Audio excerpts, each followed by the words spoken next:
Hello, folks. This is Joe from My Geek Scene. I'm here doing an interview with Tony Miello. For those of you who don't know, Hi. hello. For those of you who don't know, Tony Miello is an author and artist. He's created Gapo the Clown.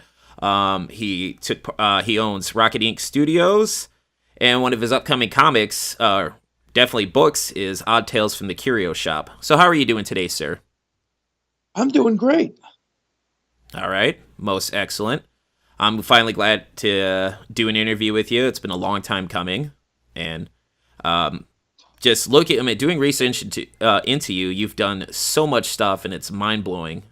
But I'd like to start with Gapo the Clown. Okay. So I know that started off as a web strip and turned into a comic book through Caliber Comics, right? Caliber Press. Yes, Caliber Comics. Okay, so what is Gapo the Clown for those who don't know? Well, Gapo is a host of a children's TV show. He's, one of these. He's kind of like a Bozo the Clown type of guy. He has a kid show, and he's the top-rated kid show on television. But he's mean and drunk and nasty and abusive. But because he is on television, everybody loves him. So it's become kind of my take on celebrity and how celebrities can do no wrong in today's society. So that's kind of the direction that the book has gone in. And it's definitely aimed at teens. I actually don't sell it to anybody who's probably younger than 16. Not that there's anything off color too much. I mean, I try not to curse in the book for the most part. There is some sexual innuendo, but it's definitely goes over the head of kids. But I still try to aim my sales towards anybody 16 and up. No, fair enough. I mean, I read through Big, Fat, and Greasy, and one of my questions from that was Licorice the Clown partially inspired by ICP? I asked because he had a hatchet in one strip, and you know how ICP is famous for their hatchet man.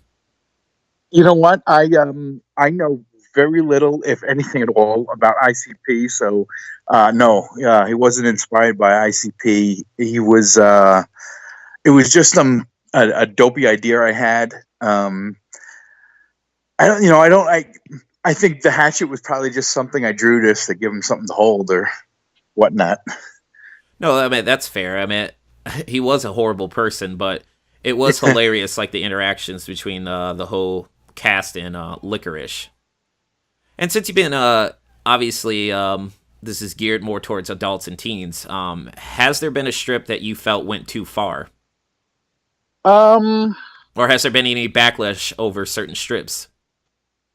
Oddly enough, no, there hasn't. I've done things specifically to try to get backlash, and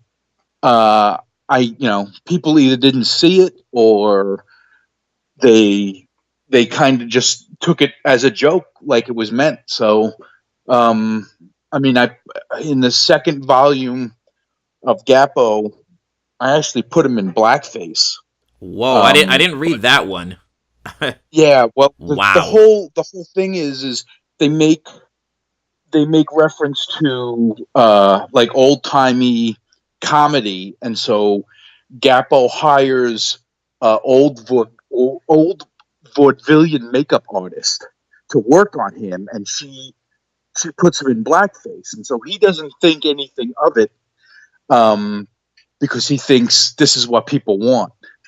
And I got complimented on the fact that I was, I guess, courageous enough to do it. I did it specifically to try to get heat, but it never came. Wow. I mean, like the one that blew my mind was like the birth control strip.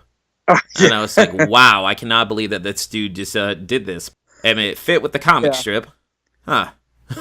It's just, and the thing is I don't believe in censorship of any kind. I kind of will find humor in any situation. My sense of humor is very dark. I don't. I'm a strong believer in people being able to kind of make fun and laugh at any situation. I don't, I don't personally get offended by much, if anything at all. So I have no problem trying to push the envelope a little bit if it means, if it means going for that dark laugh. It's kind of what the whole comic was about, from the time it started. So that's kind of, I don't know, kind of where I like to take it every once in a while. I like, I don't mind going for the fart joke. I mean, obviously it's kind of been my bread and butter with Gapo the Clown, but I like going a little darker sometimes, because I think you could find humor in just about any situation. Okay. Speaking of dark humor, why did you have Jim Norton appear in a few strips? I am a big Jim Norton fan. I like stand-up comedy, and especially specifically at that time, I was listening to Opie and Anthony on XM, and Norton was on there. He was kind of like third chair. I'm a big Jim Norton fan, and I shot him an email, and I was like, "Hey, can I put you in my comic strip?" And his reply back was simply, "Yeah." He goes, "Yes, go ahead and use the little fella." And so I wrote the strips out. I sent them to him. He approved them, and I did them. I might have sent him a copy of the book. I don't remember, but yeah, it was done with his permission. So that's why I did it. Would there be any other comics that, if you could get their approval for likeness, or comedians, should I say, who would you include? I am a huge Anthony Jeselnik fan. Oh my God, I like his Caligula album. He is, I mean, and you want to talk about dark comedy, that guy is just unbelievable. And I would love to do something with him. I think he's hilarious. I think his humor is some of the darkest stuff I've heard. It would be an honor to be able to work with him, even, to put him in the strip or do anything with him. I think he's fantastic. Oh, did you catch that recent episode of Joe Rogan's podcast with Anthony Jeselnik as the guest? I didn't. I just found out he's got a new stand-up special on Netflix, I think, which I'm looking forward to seeing. Yeah, I would like to check that out too. I'm a big fan of Bill Burr myself. Yes, I really like Bill Burr also.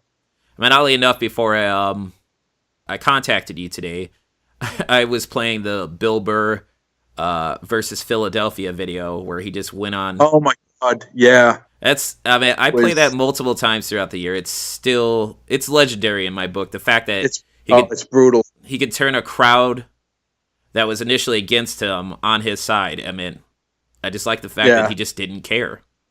Well, that started out. He came on stage hostile to the crowd because they were booing Dom Irera. And so he came out there attacking the audience. And I mean, how long is he out there? 15 minutes? And he does nothing but just berate the audience for 15 minutes. He flat out tells me, he goes, "I'm not telling you any jokes." And they wound up cheering him. It's beautiful. Like I said, I checked that out a few times throughout the year because it's great. So what's the status of Gapo right now? I know you're working on Odd Tales from the Curio Shop, which I would like to bring up later in the book. In this interview, but what's the status of Gapo? Gapo,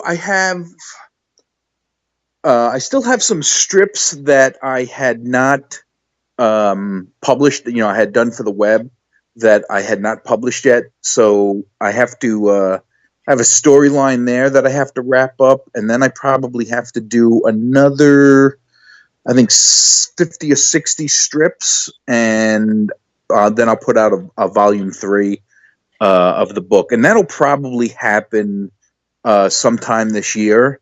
I wanted to do it for summer, but right now I'm working on Odd Tales from the Curio Shop, and I want to get that done. I'm hoping to have it done and out for July. We're looking good as of right now to hit that date.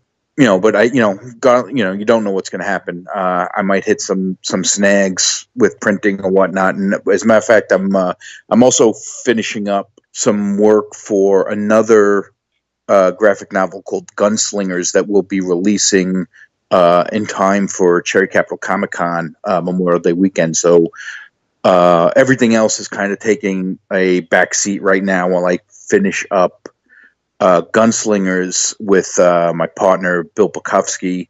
We're going to publish that book, which is written by Rob Humphreys and illustrated by Dakota Lee. I'm lettering the book right now. Me and Bill have both done pinups. Bill's done the cover. He did gray tone the whole book.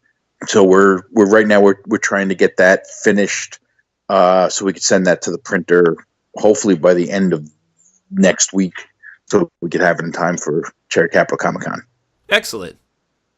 I actually wanted to talk to you about 3 other things that you've done before I start learning more about you as a person instead of the work that you've done. So, okay. For your Portraits of Poe book, why did you choose Telltale Heart, Hop Frog, and Some Words with a Mummy for the stories that you included? Okay, well, Telltale Heart was the very first Edgar Allan Poe story I was exposed to when I was in grade school. I think I was in 4th grade when I read that, and that kind of introduced me to Edgar Allan Poe and horror literature. I've always been a horror movie fan. As a kid, I think I was probably around like 3 years old when I sat down and started watching monster movies with my dad.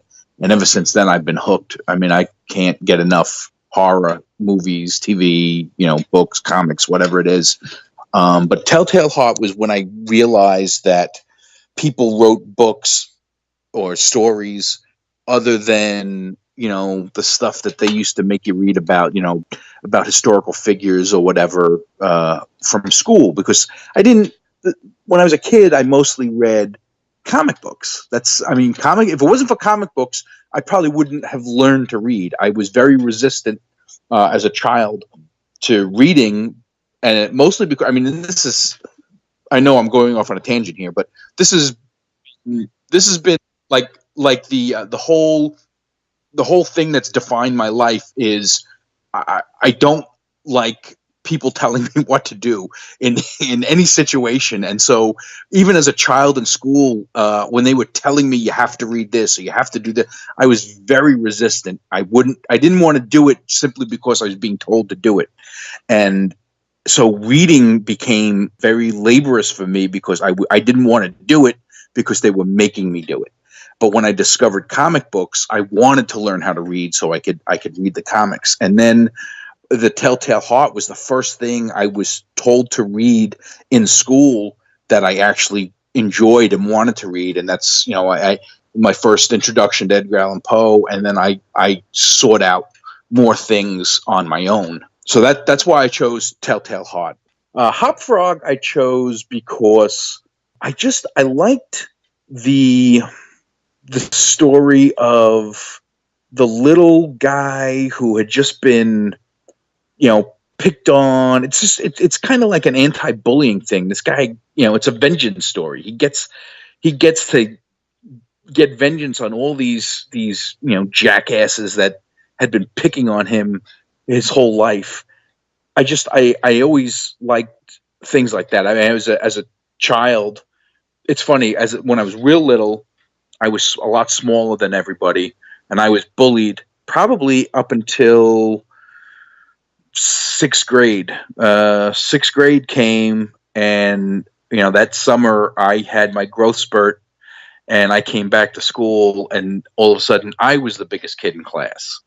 And so I went from being bullied to being the guy that stopped the bully from picking on, me and my friends, because I was so much bigger now.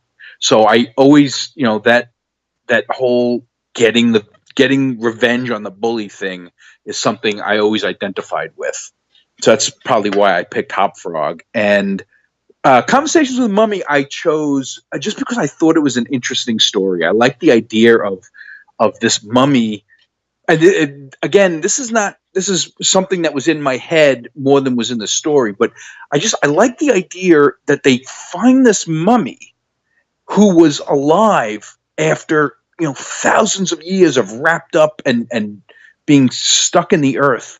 And when we were going through and looking for stories, and because I had I had read Conversations with a Mummy years and years and years before, and when I was looking at the list of all the stories by Poe and I came across that title again, I got that image in my head that I drew with the mummy. He's all wrapped up in bandages, but he's got the glasses on, and that image popped into my head the second I read the title for that story, and I'm like, I have to pick this story. So that's why I chose Conversations with Mummy. Okay. What can you tell me about the Noisy Neighbors web strip that you did? Oh gosh, Noisy Neighbors.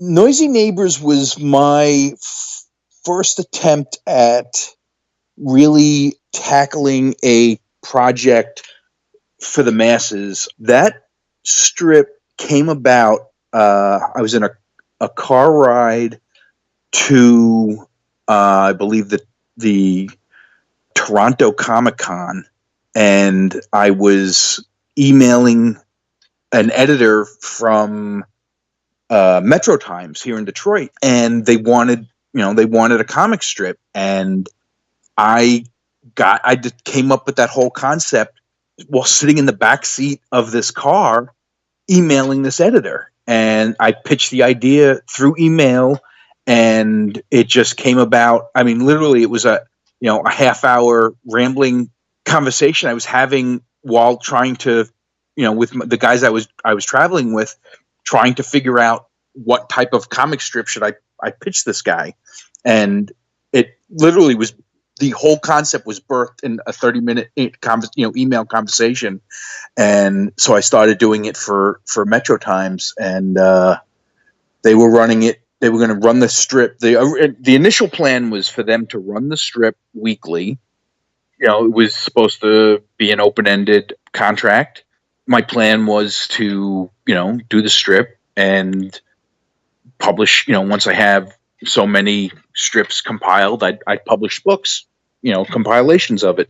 Well, after a month, I got an email from the editor who told me that the publisher no longer wanted to pay for the strip, but they still wanted to run it. I said, so you want me to continue to produce content for you, but you don't want to pay for it? And they clarified with a yes. So I said, well, that's not going to happen. So I think I have like 36 strips done, but it's not, they haven't seen the light of day really. I started doing them as a Patreon subscription based, thing, but I really didn't. I got no interest through Patreon for it, and it just kind of stopped. Eventually, I'll get around to publishing it. I want to be able to have at least 200 strips though before I can publish it in a book. So I have a lot more work to do on it. But I really love the concept. The concept of the whole strip is this family buys a house that used to belong to a crazy doctor, and the doctor was a psychiatrist for monsters, and so the monsters still live in the house, and there's the monster that lives under your bed. He's scared of the dark, so he has an eating disorder, so he's too fat to fit under your bed anymore. And then there's the monster who goes bump in the night. He's this really tall, gangly monster who's got bumps all over his head, because he's clumsy. He goes bump in the night because he keeps banging into things. And then there's another monster who is this short little squatty guy with he's like a big head with arms and legs. And, there's a couple other little designs, but, there's also going to be an alien that lives down the street who is here to monitor Earth for his home planet. And, there was going to be all these different little elements that I had just started to, in the strips that I've done, I just started to introduce all this stuff. But no one's seen it yet, but eventually it'll come out and we'll see the light of day. I'm still looking for a home, really, pretty much for it. Okay. Will the Zombie Landlord come back? Oh my gosh. That was a one-off strip I did I wanted to do a little like promo card to hand out at conventions, and this dopey little gag. I wouldn't mind bringing the Zombie Landlord back for I would like to do a book of just all the dopey little cartoons I've done, because I've done a lot of little like one-off strips that nobody's ever seen. They're just kind of sitting in a pile, in a drawer in my studio. So I'd like to put together a book and publish all this stuff, these random different little cartoons. But yeah, Zombie Landlord was a fun little thing. Okay.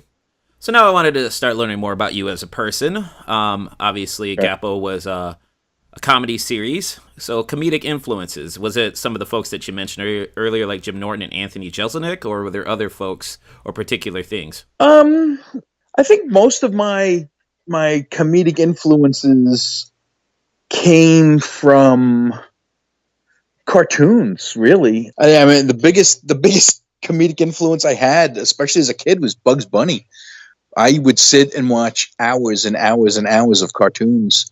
I still watch tons of cartoons. I mean, every night I'm watching, Adult Swim reruns of Bob's Burgers and Family Guy and all that.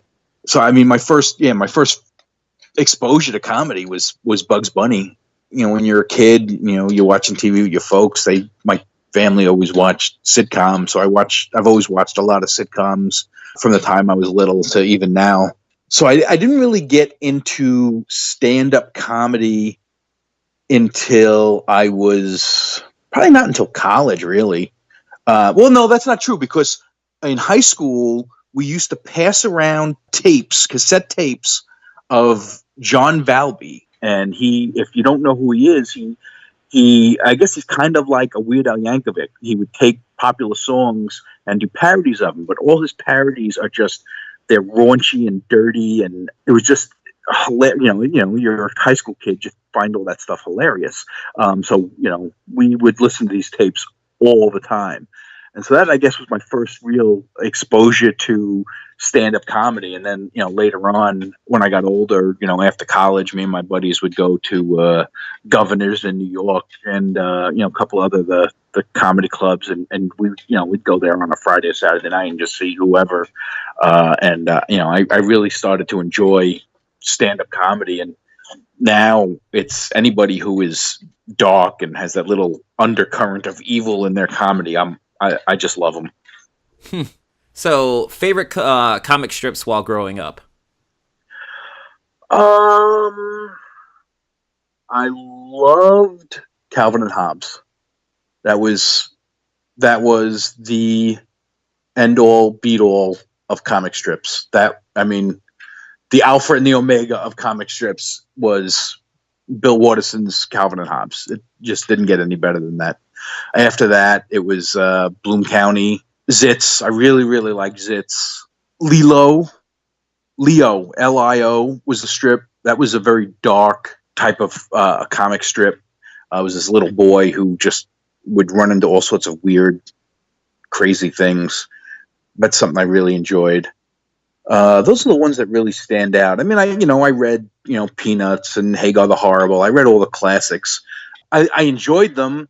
As I got older and started learning more about the whole just political side of how these syndicates work, I started becoming a little disenchanted with the syndicates. I didn't like the fact that, you had strips that were no longer being produced but was still running in the newspaper. And I kind of, as a guy who was working on a comic strip later in life, I took that as like a slap in the face to these comic strip artists. I mean, because there's a lot of comic strip creators who would have loved the opportunity to get syndicated. Now, I by no means thought Gapo should have been a syndicated comic strip. That wasn't the place for it. Its content is just not newspaper friendly. So I never harbored any delusions that, if Peanuts wasn't running, there'd be a spot for Gapo. That never crossed my mind. I know where Gapo belongs, and it's not in your morning paper. It just, I know it would never make it. It would never make the cut. But there were a lot of other comic strips that I would find online on different, online services like Go Comics or Comic Sherper, and they weren't being syndicated in print because syndicates like, King Features were continuing to run these dead strips because it was cheaper for them. And I get the financial aspect of it where, they don't want to pay for these new strips when they have this property that they can just keep regurgitating out. But I also felt, as a creative person, you have to give a new voice a chance. These, you're running strips that were produced in the 60s and 70s, and they're out of touch now. I mean, yes, Peanuts is classic, but the humor is dated. Put something in the paper that is a little more, fresh, has a modern take.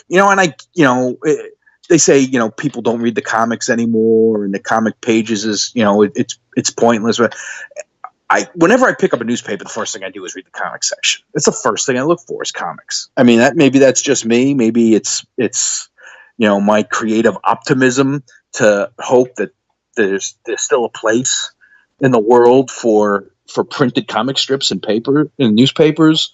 I just wish that it was taken a little more seriously. Yeah, because I was about to ask if you felt there was still a need for newspaper comic strips, but you've already answered that.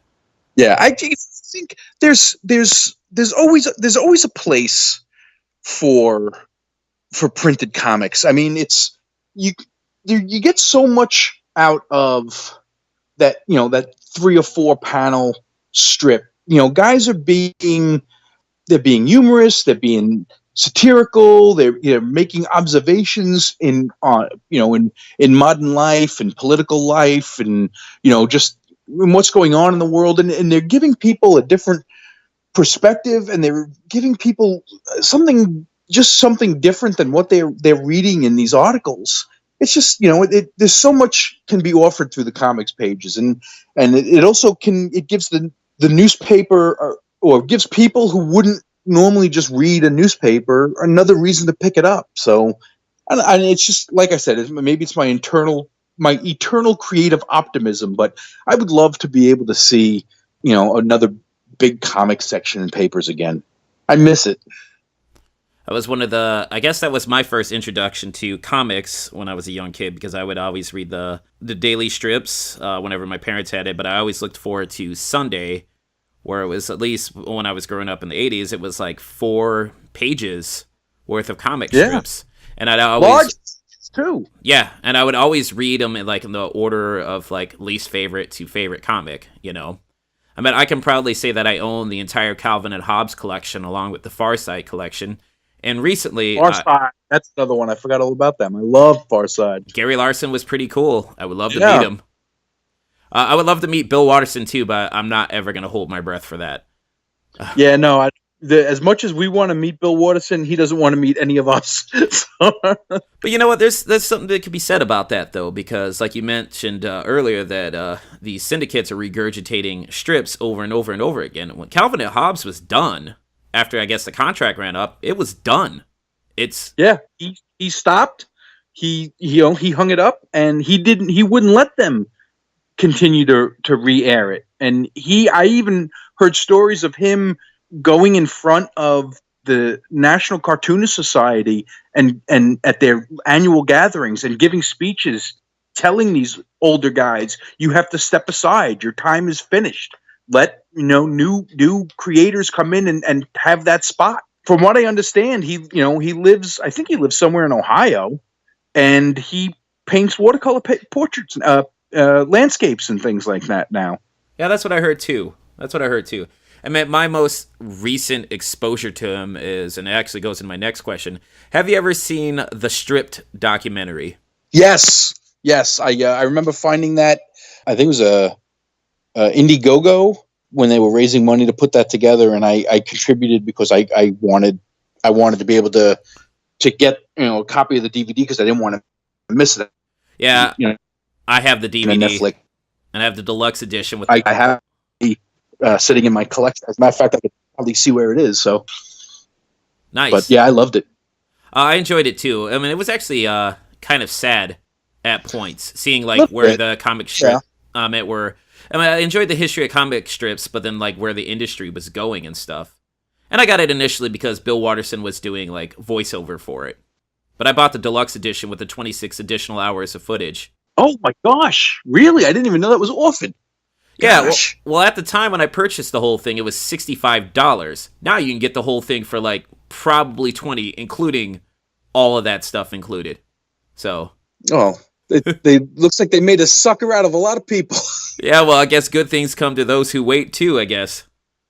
Yeah, I guess so. All right. Favorite works by Sergio Argones.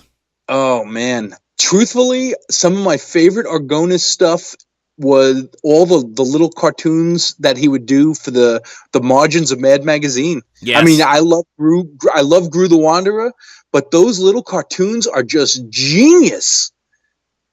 I agree. I love. Yeah, that's got to be some of my favorite Argones stuff. That was, I guess, I would say that's the same for me, because when I would read Mad magazines and stuff, I would scour all over the pages looking for that stuff, and I was bummed out that. Oh, I'm sorry. What was that? I said that was always my favorite part of Mad Magazine was going through and finding all those little cartoons in the margin. And I was bummed out that I didn't get the opportunity to meet him when he came to when he was supposed to go to the MSU Comics Farm. He got sick at the last moment and had to withdraw. I wouldn't even attempted to do an interview with him. It was just like, hey, I appreciate your work. Thank you so much. I got to speak with him for, I think, one of the last times I did Motor City Comic Con. He was there, and I went and I spoke with him for just a brief, like maybe I got 10 minutes with him. But he was such a nice man and so friendly and so cheery. I mean, he was just, he was every ounce the jovial guy you would think he would be reading those comic strips, Excellent. I mean, I'm always hesitant, like that whole saying, don't meet your heroes, Yeah. But sometimes I say screw it and just do it anyways. And for the most part, I've lucked out. There's only been a few people that I've been disappointed in meeting, who I won't name, but still. It sucks when you meet somebody whose work you admired and they turn out to suck as a human being. Yeah. It kind of stinks when somebody you've looked up to their work and then you meet them and they're a real dick. Yeah, for sure. There've been a couple of people I've met who've been like that, who I was a big fan of, and you meet them and then you're just like, you know what? I'm never looking at your stuff ever again. Yeah, I'm good. So on comics, what are you currently reading today? I don't read many comics anymore. I read Walking Dead trades. I pick up the trades when they come out, and I just read a lot of independent stuff. I make it a point of picking up at least one independent comic from Artist Alley every convention I go to, and that's pretty much the stuff I read for the most part. Is whatever indies I pick up.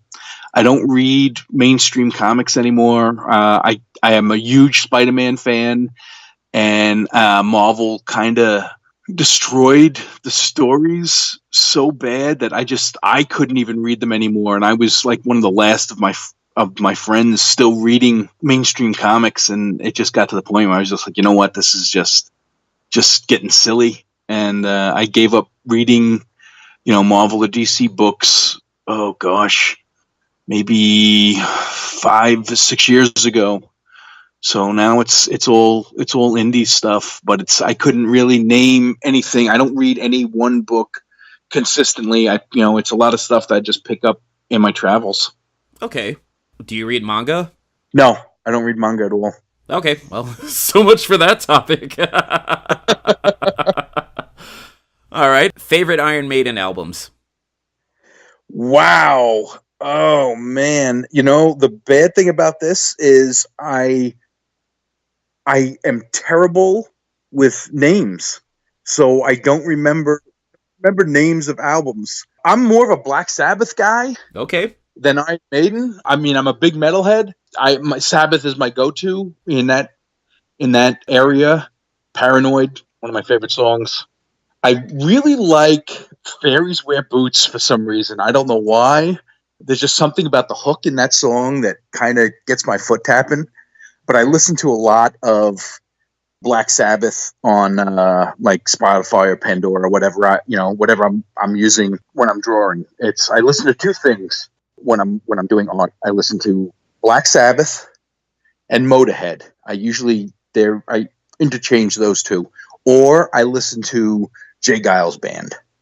Okay. I'm a big blues guy.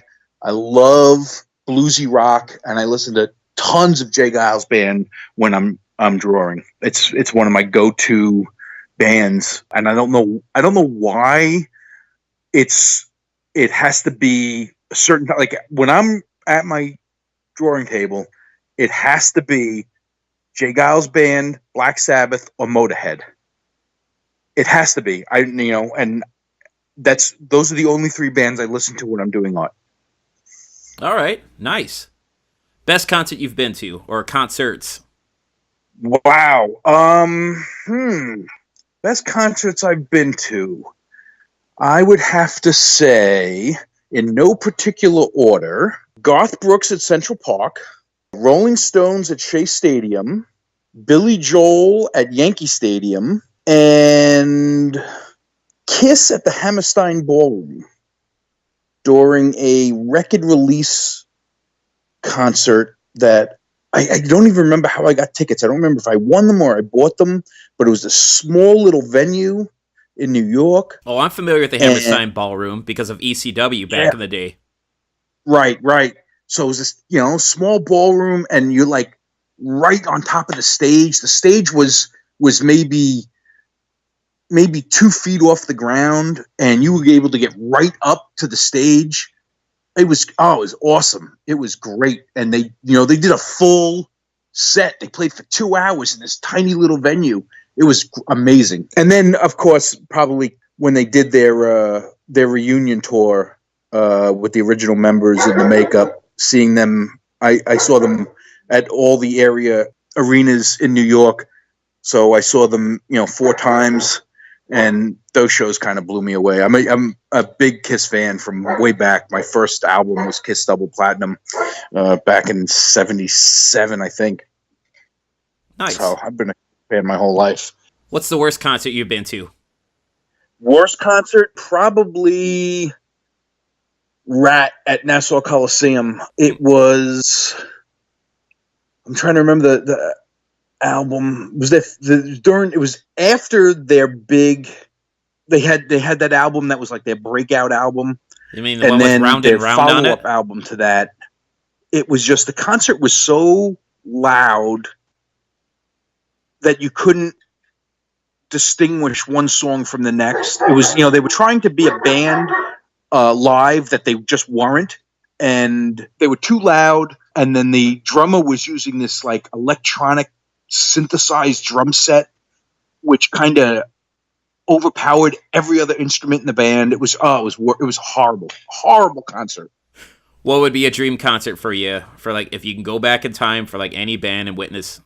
I never got to see Motorhead play live.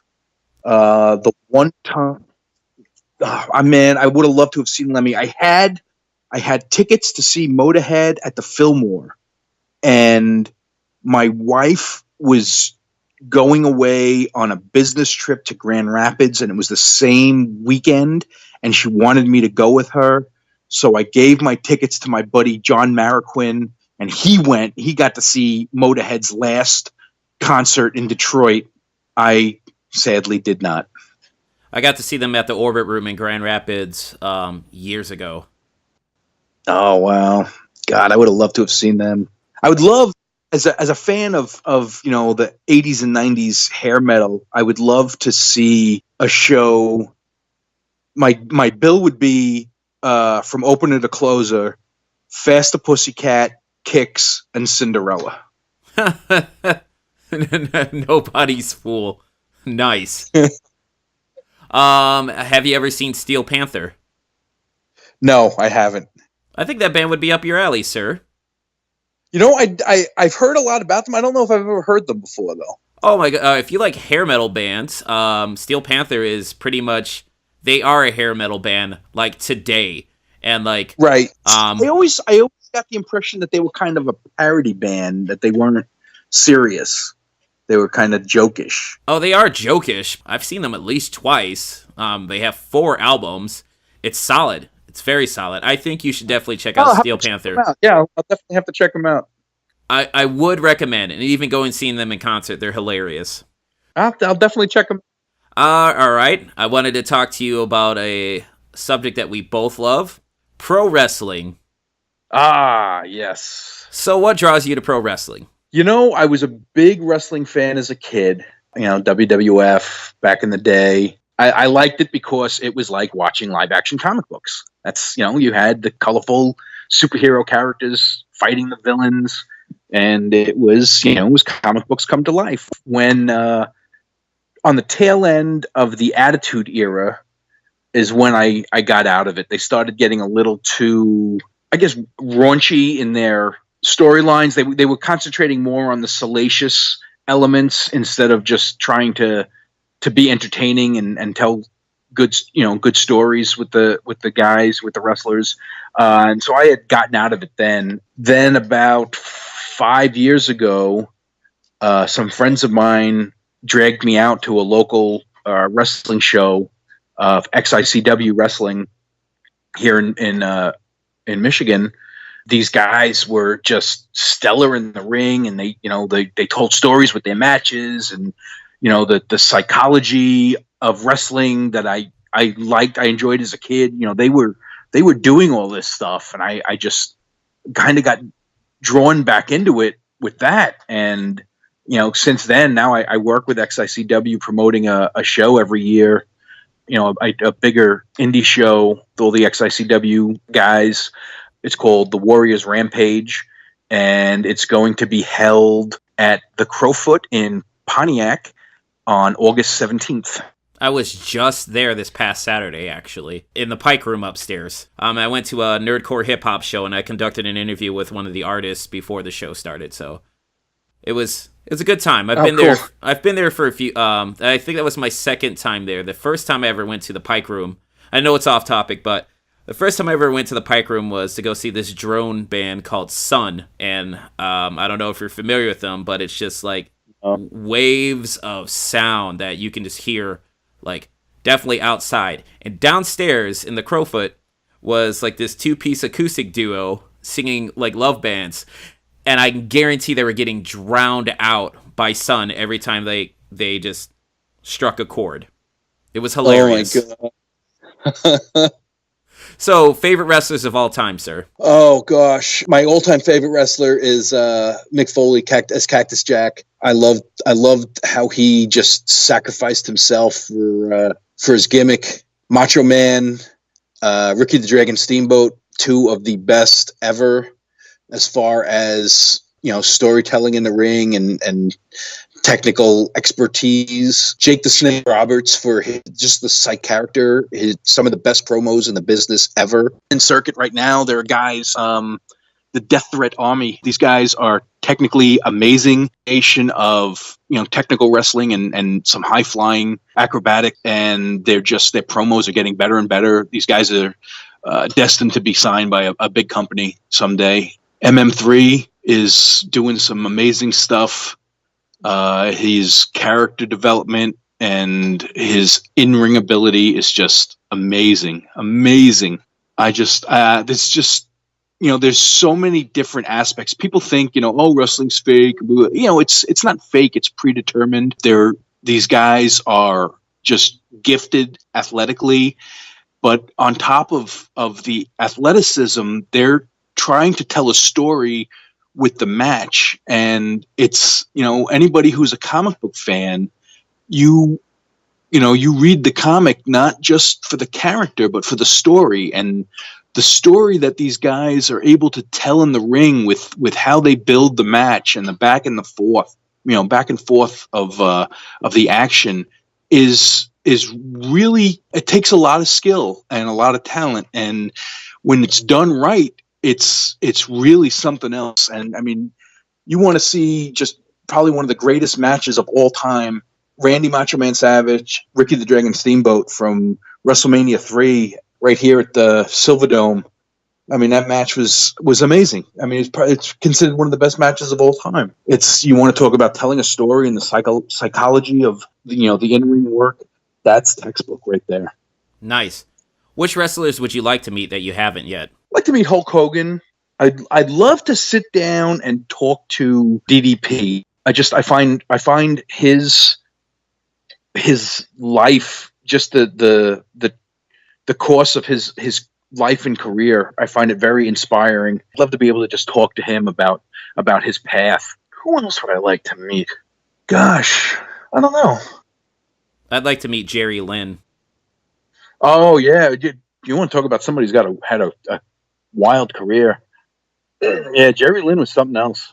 I'd like to meet him because he's a huge metalhead, like death metal and black metal, and I would definitely like to pick his brains about that. From a World of Wrestling magazine from back in the day, I just happened to pick it up because that's how much of a mark I was back then. I would pick up wrestling magazines, and it's certainly not a bad thing. But like he listed off like all these bands and stuff, and one of them was this death metal band called Nile, which all their songs are around Egyptian history and stuff like that. And he recommended this album called Amongst the Catacombs of Nefertari. I went and picked it up, and it blew my mind. And I've been just hoping that one day I'd be able to reach him. I mean, he doesn't seem to be online because I would gladly email him like, hey, dude, thank you for suggesting this. This became one of my favorite bands. But yeah, he influenced me musically. I mean, I'm not a musician myself, but I enjoy my death metal albums too. If you like, I'm a big fan of Amon Amok. I'm familiar with them, the Viking metal band. Yeah. They're well. As a matter of fact, I just listened to the last band I heard on the radio when I got out of the car today, and they just you just want to just bang your head listening to them. They were awesome. Yeah, I've been to plenty of metal shows. Not so many concerts this year, but I've been to plenty of shows and definitely metal shows. What were your thoughts on WrestleMania for this year? It was okay. They've been relying on quantity over quality. Agreed. I would rather there be less matches and better matches than trying to put 11 matches on in the in a 3-hour period and making me sit up all night to watch just mediocre wrestling. And then by the time you get to the main event, they had built a great story with the women's match. And then it got on so late. The crowd was dead. They weren't into it. You're tired at home because the thing didn't start until after 11 o'clock. And it's just, they're shooting themselves in the foot. Yeah. Even including the pre-show, it was 7 hours. You cannot really expect someone to be that into a product for 7 hours straight. That's a job, 7 hours committed to something in one day is a job. I worked 8 hours today. I would never sit and watch, I can't just sit and watch television for 8 hours straight. It's brutal. It should have been 4 hours tops. Just 4 hours tops. Yeah. I mean, we don't need to see, everybody get there. And, and I think something they need to do is they have to eliminate some, one tag team champion, have them compete on both brands. One world champion, one female champion, the Intercontinental champion. You don't need Intercontinental and US. You don't need Universal and World champion. Just one. Have whoever the champion is compete on both brands. This way you have less matches at your pay-per-views and you get more quality that way. I can agree with that.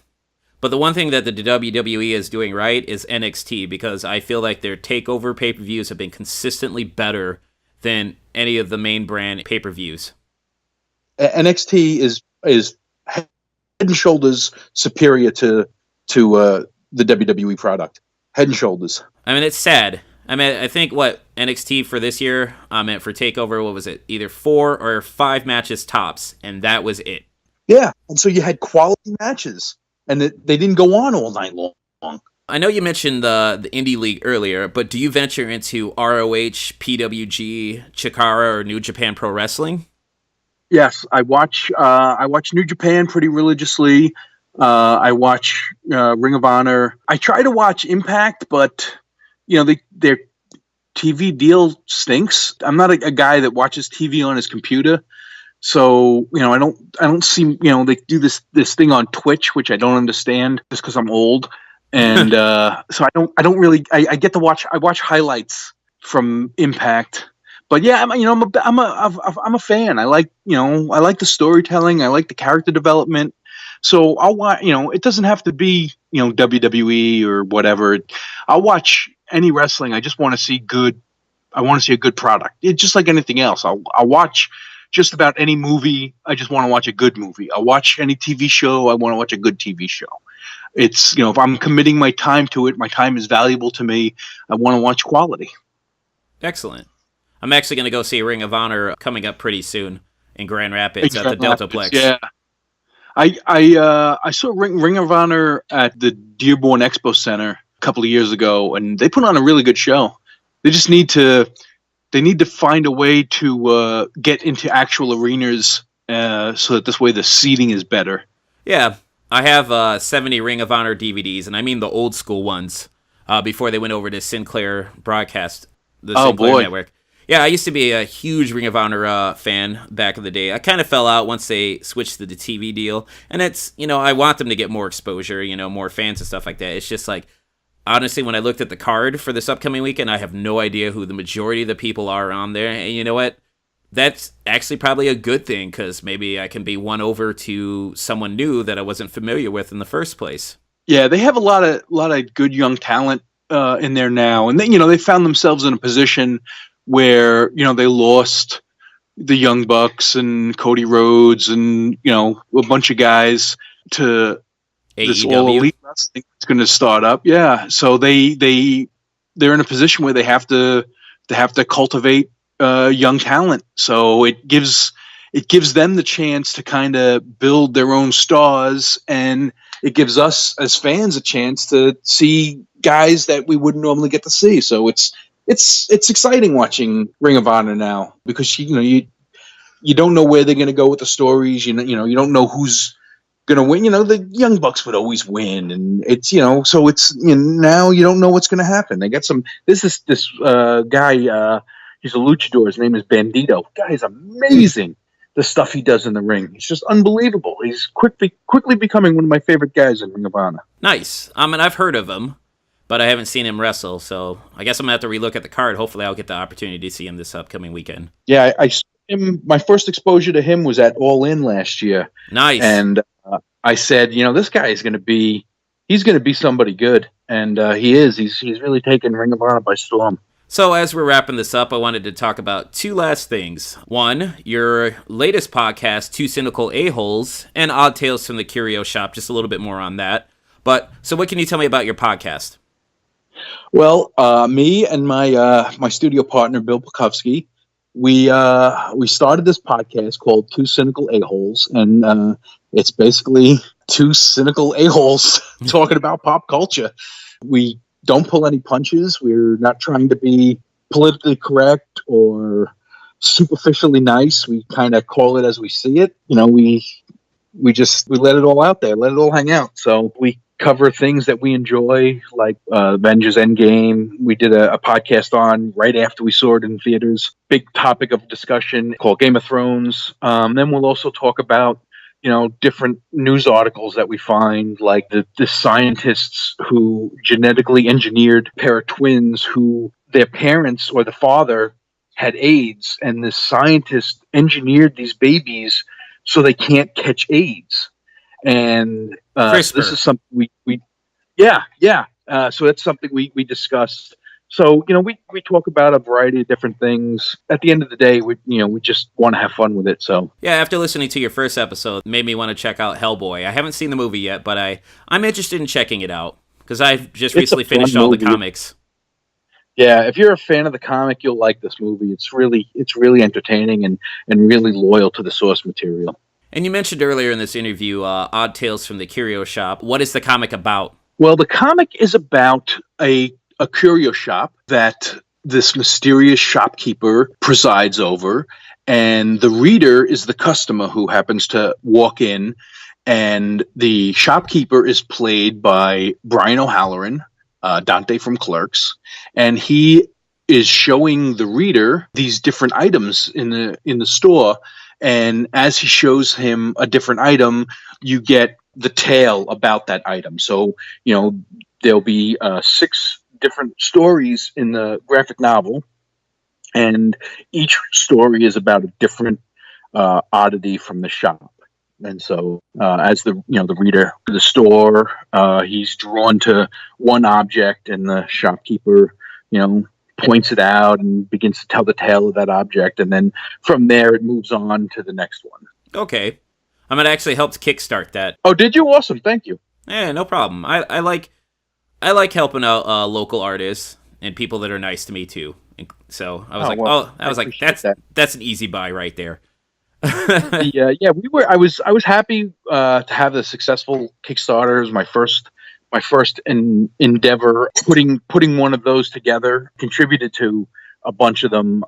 I'd never done one myself, so it was a way of me getting my feet wet in that platform, and also being able to put together the funds to get this book produced. So I was very thankful for everybody who contributed to make this happen. I'm really looking forward to finishing this book up so I can get it out to everybody. This has been a labor of love for me.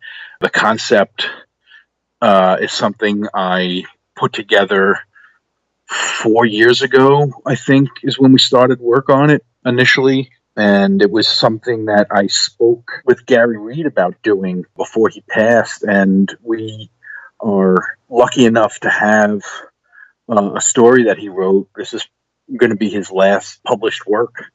And I feel honored to be able to have a story by him I felt honored that the man ever talked to me, let alone became a friend and business partner and mentor. It's been a labor of love. It's been quite the ride. I'm super excited for this project. I think this is a project that I've looked forward to doing more than anything else in my career. All right. Is there an estimated release date? It should be completed in July. So shortly after completion, it'll go to printer. But hopefully by the end of July, it'll be in everybody's hands. Nice. If people wanted to find out more about you online, where could they go? Best place to go would be my Facebook page, The Art of Tony Miello. You can also go to rocketinkstudios.com to find all of our upcoming projects. And you can follow me on Instagram at Tony Miello. And if people wanted to follow your podcast, where could they go? Look for Two Cynical A-Holes on Facebook, and you should be able to get links to most everything. We do YouTube. We post YouTube videos of the podcast, and then podcast is on just about every platform that you could find that you listen to podcasts on. So pretty easy to find. Just Google Two Cynical A-Holes. All right. And final question. What would you like to say to your fans throughout the years? Oh my gosh. Well, if the two of them are listening right now, I just like to thank them for their support. I appreciate everything, every ounce of support I've gotten from the fans. I know Gapo the Clown probably wouldn't still be going if it wasn't for all the early encouragement I got on the Frank Cho message board when I started the comic strip. It's funny because every once in a while I meet somebody who remembers the first comics that the first things I have professional credits in this comic called Fates 5, which was released in the mid '90s from Innovision Comics, and I think it was just last year I signed copies of that at a convention, and I was just blown away that anybody even remembered that book. So it's I'm very humbled by the fact that people actually enjoy the work that I produce and actually seek it out. It's a humbling thing, and I'm very, very appreciative for anybody who follows my work and buys my books and collects my artwork. It's just it's overwhelming sometimes. All right, that's good to hear. Well, Tony, thank you so much for this interview. I truly appreciate it. Thank you, Joe. I appreciate you doing this. No problem, dude. Well, folks, this is Joe from My Geek Scene talking with artist extraordinaire Tony Miello. Take it easy.